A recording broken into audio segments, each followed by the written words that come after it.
नमस्कार दोस्तों, आज हम लोग क्लास 11th का फर्स्ट चैप्टर सेट थ्योरी शुरू करने वाले हैं। सेट थ्योरी के लिए सबसे पहले हम लोग को सेट समझना जरूरी है। सेट का जो डेफिनेशन है वो है set is the collection of well defined object. Set क्या है? कलेक्शन है वेल डिफाइंड ऑब्जेक्ट का। यहाँ पे जो वेल डिफाइंड वर्ड है ये बहुत इंपॉर्टेंट है। Well defined collection. Well defined का मतलब क्या है? जैसे हम लोग कोई कलेक्शन ले रहे हैं और अगर वो पर्सन टू पर्सन वेरी नहीं कर रहा है तो उसको हम लोग क्या बोलेंगे? Well defined. मतलब कि अगर कोई मैथ का स्टेटमेंट दिया है, जैसा एलिमेंट मैं ले रहा हूँ वैसे ही एलिमेंट आप ले रहे हैं और वैसे ही एलिमेंट बाकी लोग भी ले रहे हैं, तो उसको हम लोग क्या बोलेंगे? सेट बोलेंगे। And it is always denoted by capital letter. Set को हम लोग किससे डिनोट करते हैं? Capital letter. कैपिटल लेटर मतलब कि ये ए बी सी या X Y Z U V W कुछ भी ले सकते हैं आप, लेकिन कैपिटल लेटर में लेना है। अब यहाँ पे मैं अगर कुछ एग्जाम्पल की बात करूँ, सेट के एग्जाम्पल की बात, तो यहाँ पे पहला दिया हुआ है कलेक्शन ऑफ नेचुरल नंबर। अब हम लोग को देखना है कि ये कलेक्शन सेट बनेगा कि नहीं बनेगा। अब कलेक्शन ऑफ नेचुरल नंबर अगर दिया है, मैं अगर आपको इसका एलिमेंट लिखने को बोलूँ तो आप किस टाइप का लिखोगे? नेचुरल नंबर में किस टाइप के एलिमेंट आते हैं? 1 2। नेचुरल नंबर 1 से शुरू होता है, तो यहाँ पे क्या लिखना है? कलेक्शन ऑफ नेचुरल नंबर, मतलब कि 1 आएगा, 2 आएगा, 3 आएगा, 4 आएगा and up to so on. 1 2 3 4 आएंगे, 5 6 7 भी आएंगे। ये 3 डॉट का मतलब है कि इसके आगे भी एलिमेंट बढ़ रहे हैं। ठीक है, मैं ऐसा एलिमेंट लिया, आप भी ऐसा ही लेते हैं, आप किसी और को बोलोगे वो भी वैसा ही लेगा, तो ये क्या बनेगा? सेट बनेगा। ठीक है ना। अब यहाँ पे collection of positive integer number. Positive integer number का कलेक्शन लेना है, तो सबसे पहले मैं इसका एलिमेंट किस टाइप के लूँगा? 1 2। पॉजिटिव इंटीजर बोला है ना ओनली, इसीलिए पॉजिटिव वाली लेंगे सिर्फ। 4 5 6 and up to so on. ठीक है, तो मैं ऐसा एलिमेंट लिया, आप भी ऐसा ही एलिमेंट लोगे, या किसी और पर्सन को आप बोलोगे इस स्टेटमेंट के हिसाब से एलिमेंट लेंगे तो वैसा ही लेगा। मतलब पर्सन टू पर्सन अपना एलिमेंट वेरी नहीं कर रहा है, मतलब ये क्या होगा? आपका सेट होगा। तीसरा है collection of best 5 bowler in the world. Best 5 bowler है ना। मैं इसमें सबसे पहले मान लो एलिमेंट लेता हूँ, मतलब सबसे पहला बॉलर मैं लेता हूँ बुमराह को। ठीक है, अब मान लो बुमराह मेरा फेवरेट है, हो सकता है आपका फेवरेट ना हो सकता है आपका फेवरेट हो बट किसी और का फेवरेट ना हो। जरूरी नहीं बुमराह हर किसी का फेवरेट हो, है ना। या फिर वो बेस्ट बॉलर में बुमराह को ले, मतलब यहाँ पास पर्सन टू पर्सन कलेक्शन क्या हो रहा है? अपना वेरी हो रहा है, पर्सन टू पर्सन एलिमेंट अलग अलग हो जा रहे हैं, तो ये क्या होगा? सेट आपका नहीं होगा। यहाँ पे collection of most dangerous animal in the world. Most dangerous animal, अब मान लो मैं यहाँ पास ले लेता हूँ डॉग को। डॉग से तो मेरे को डर लगता है। ठीक है, अब हो सकता है आपको डॉग से प्यार हो, डॉग आपके लिए डेंजरस एनिमल ना हो, पेट एनिमल की तरह हो, तो यहाँ पे आप डॉग को नहीं लोगे बट मैं तो ले रहा हूँ डॉग को। मतलब यहाँ पास क्या हो रहा है? पर्सन टू पर्सन वेरी हो रहा है, और पर्सन टू पर्सन वेरी होगा तो वो सेट नहीं बनेगा। ठीक है, अब यहाँ पे दिया collection of all vowel in the English alphabet.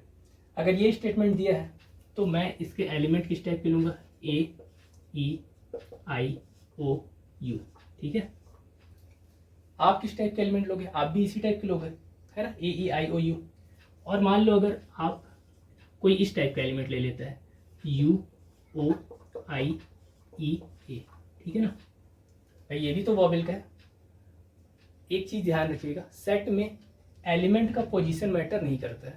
ठीक है ना, आप ए को फर्स्ट में लिखो या लास्ट में लिखो, इससे मैटर नहीं करता है, लेकिन यहाँ पास जो एलिमेंट है वही एलिमेंट यहाँ पास आने चाहिए। तो पोजीशन मैटर नहीं करता है सेट में, और हम लोग सेट के एलिमेंट को हमेशा कॉमा से सेपरेट करते हैं। मतलब दो एलिमेंट के बीच में हमेशा कॉमा आएगा, और जो एलिमेंट लिखेंगे हम लोग एलिमेंट को हमेशा किस में लिखेंगे? करली ब्रैकेट में लिखेंगे। तो कोई भी इस स्टेटमेंट के हिसाब से ऐसा एलिमेंट लेगा, है ना, ये या तो ये लेगा या तो ये लेगा, दोनों सेम ही चीज़ है ना। मैं आपको बार बार बता रहा हूँ, यहाँ पास पोजीशन मैटर नहीं करता है, तो ये भी क्या बनेगा? आपका सेट बनेगा। ठीक है, अभी हम लोग सेट समझ गए कि सेट कब कौन सा कलेक्शन सेट बनेगा, कौन सा कलेक्शन सेट नहीं बनेगा। अगर पर्सन टू पर्सन कलेक्शन के एलिमेंट वेरी कर रहे हैं, कलेक्शन के एलिमेंट अलग अलग हो रहे हैं, तो वो सेट नहीं बनेगा। अगर पर्सन टू पर्सन वेरी नहीं हो रहा है तो वो सेट बनेगा।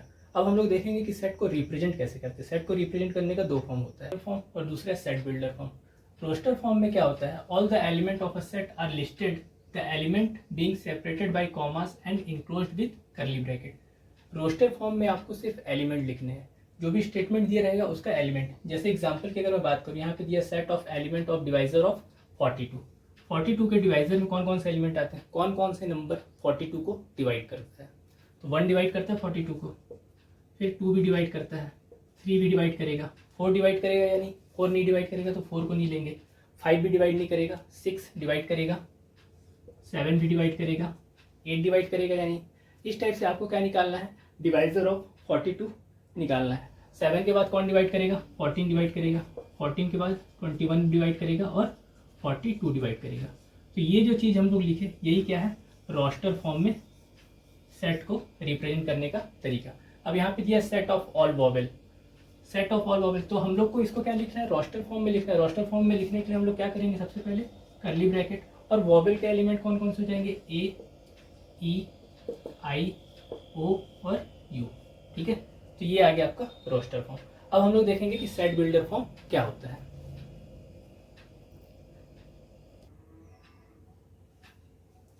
अब देखते हैं हम लोग कि सेट बिल्डर फॉर्म क्या होता है। सेट बिल्डर फॉर्म में का डेफिनेशन जो है, all the element of a set possesses a single comma property which is not possesses by any element outside of the set.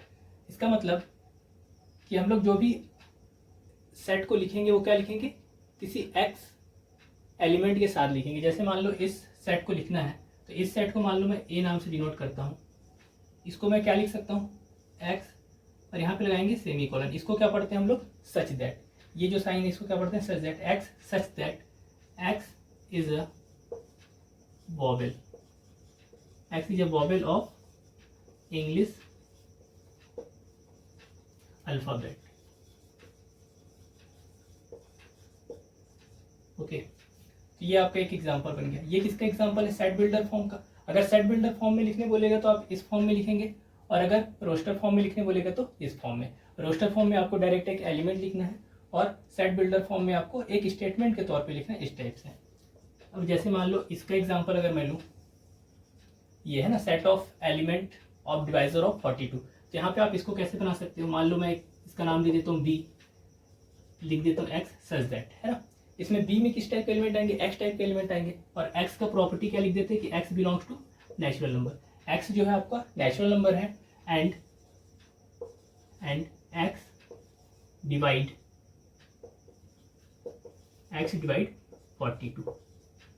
मतलब कि ऐसे नेचुरल नंबर जो 42 को डिवाइड करे वो किस में आ जाएंगे, सेट बी में। तो ये आपका क्या हो जाएगा, सेट बिल्डर फॉर्म, और ये क्या हो जाएगा आपका रोस्टर फॉर्म।